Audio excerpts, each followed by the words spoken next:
Hello humans, I'm the TheAlienDoctor, but you can call me Alien, and welcome back to another Minecraft Bedrock Edition preview video. This is actually the first time I'm covering a preview and not a beta, which is quite cool. And if you want to know how to actually join these Minecraft previews, then there will be a video in the description I made about how to actually install the Minecraft preview on Windows, as well as everything else that you may need to know about it. But without further ado, let's get into all the things that have been changed in this preview.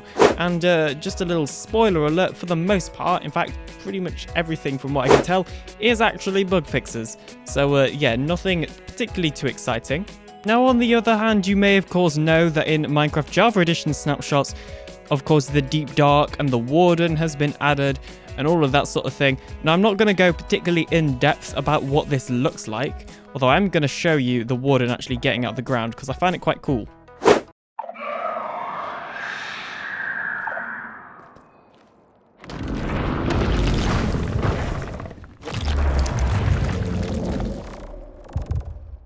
And yeah, that is actually available in the latest Minecraft Java Edition experimental snapshot, which I'll also leave a link in the description for you to see how you can get. But yeah, the Warden and the Deep Dark and then this ancient city structure are all things that are in this latest snapshot, which is pretty cool. But I'm not really a Minecraft Java Edition YouTuber. I'll cover this stuff when it actually comes onto Bedrock Edition. Normally I would cover this sort of thing, but I don't really have the time to at the moment as well. But anyway, let's actually head to the latest Bedrock Edition beta. Or preview. Yeah, I will admit it's not as exciting, but it's still kind of interesting, right? So the first change is to do with how damage is calculated. So basically they have changed some stuff behind the scenes. That means damage is actually calculated more accurately. It hasn't actually said exactly what this means or what those changes are, but I mean, apparently that should be more accurate. Now, what I'm assuming this means is that damage is more consistent. On Bedrock Edition, damage, especially full damage, was quite inconsistent. You'd be able to fall from like really high places and sometimes you die and sometimes you wouldn't, for example. So yeah, hopefully that's what that means. But yeah, all the changelog really says is that damage is now calculated more accurately.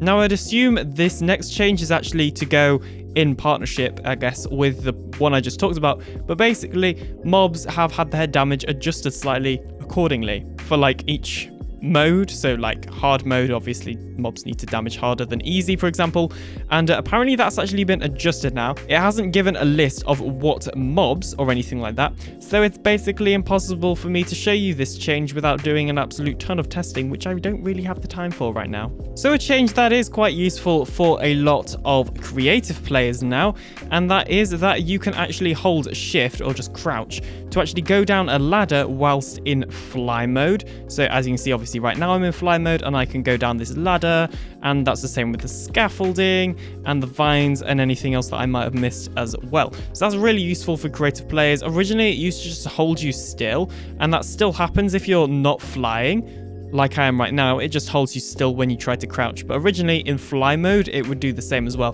which isn't that useful. So this update seems to have really focused on damage, because next we have blaze, fireballs, fang attack damage, I don't know what that would be from, shulker bullets, all deal consistent damage across all difficulties.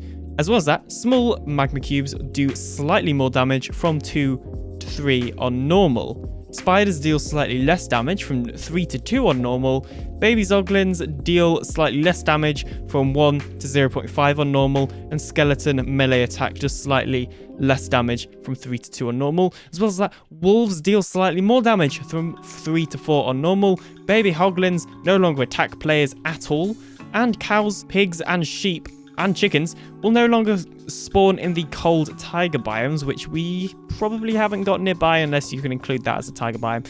But yeah, now the next change I want to show you actually took effect in the latest version, which is of course 1.18.10, or I guess technically 1.18.10 is not the latest version, but this change took effect in 1.18.10, which is what I want to show you.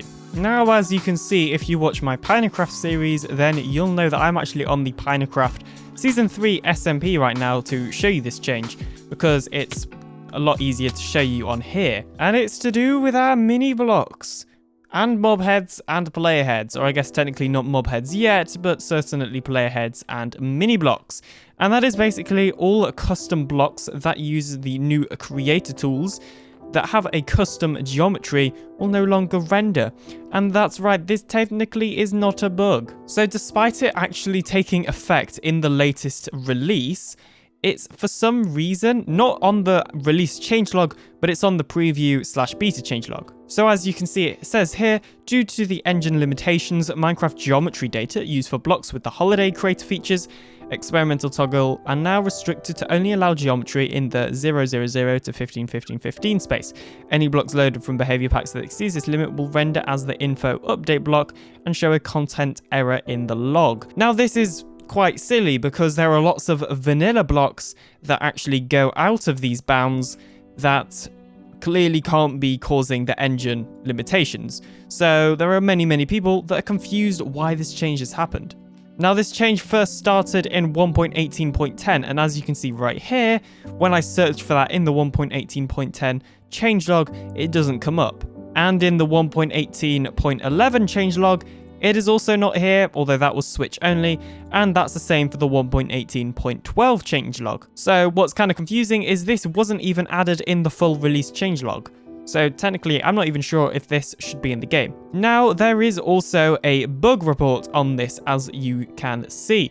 And if we scroll down to the comments, you can basically see a couple of people complaining about it, because as you can see here, as stated, a lot of vanilla blocks are outside of these boundaries. There clearly can't be any engine limitations because otherwise those vanilla blocks would also not render, which really begs the question, why are Minecraft or Mojang or Microsoft or whoever not allowing us to have these custom blocks? So if you are unfamiliar with my Minecraft series, then you won't know this, but these are all meant to be mini blocks. Now, of course, because they're mini blocks, they're not the size of a normal full block, and as a result of that, are not rendering due to this new change. Which is quite a shame because it means that proper block mini blocks are actually no longer possible whilst this change is still in the game.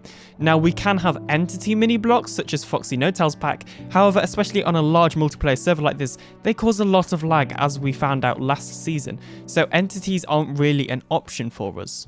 Now, kind of something kind of off topic here, you can actually see here that despite the texture not rendering, the actual geometry of the block itself is still kind of there, as you can see right here. So you can see here the actual hitbox of these unrendered blocks is actually still there, which I find quite interesting. So I guess what I'm saying is it's kind of confusing as to why Minecraft or Microsoft had made this change, because it doesn't really seem necessary at all. There are vanilla blocks such as the lectern and obviously the actual skulls in the actual game that do go out of these geometry bounds. So why are Microsoft or Mojang or Minecraft not letting us do it on our custom data-driven blocks? I have absolutely no idea. Until this change goes, we're basically not going to be able to have proper mini blocks and instead going to have to use entities. Although the creator of Bedrock Tweaks, Dr. Av, or Drav, I'm not actually sure how you say his name, has said that he is working on a temporary fix for mini blocks and mob heads and player heads and things like that. So hopefully that temporary fix will be fine. However, I can guarantee you it will not be good as the old ones used to be. So there we go. That's something to think about. RIP mini blocks, I guess. Now, as I've kind of already showed you and stuff, lots of people are really quite confused about why this change has happened.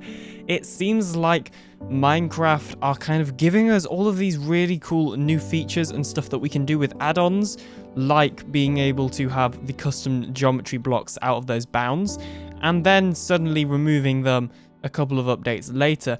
The same thing happened with all of the JavaScript scripting that we used to be able to do on Bedrock Edition, which has unfortunately is going to get removed or has been removed. I'm not even quite sure. But yeah, it is quite a shame that scripting has been removed and now custom geometry, or it's not custom geometry, but it's geometry that break the sort of normal bounds of a block. I mean, like, look at candles. I don't know this for sure, but my understanding is that candles break this geometry. Same with, or definitely with custom skulls, like wither skeleton skulls or skeleton skulls. Both of these are vanilla skulls, and obviously just the normal heads that you get, like these, all break the normal geometry. Yet for some reason, do not cause any form of engine limitations. Yeah, I just don't really understand what's going on, but let's not get too bogged down in it. I know I kind of may have overdone it with the sad music and stuff, but anyway, hopefully these changes will be reverted and the engine will be updated if it does need to be updated to support these because, I mean, a lot of people do seem to want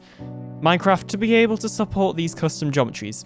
So other than that, thank you ever so much for watching. Feel free to like and subscribe today for more Minecraft Bedrock Edition content and to join the Alien Empire today. I'll see you in the next video coming very, very, very soon.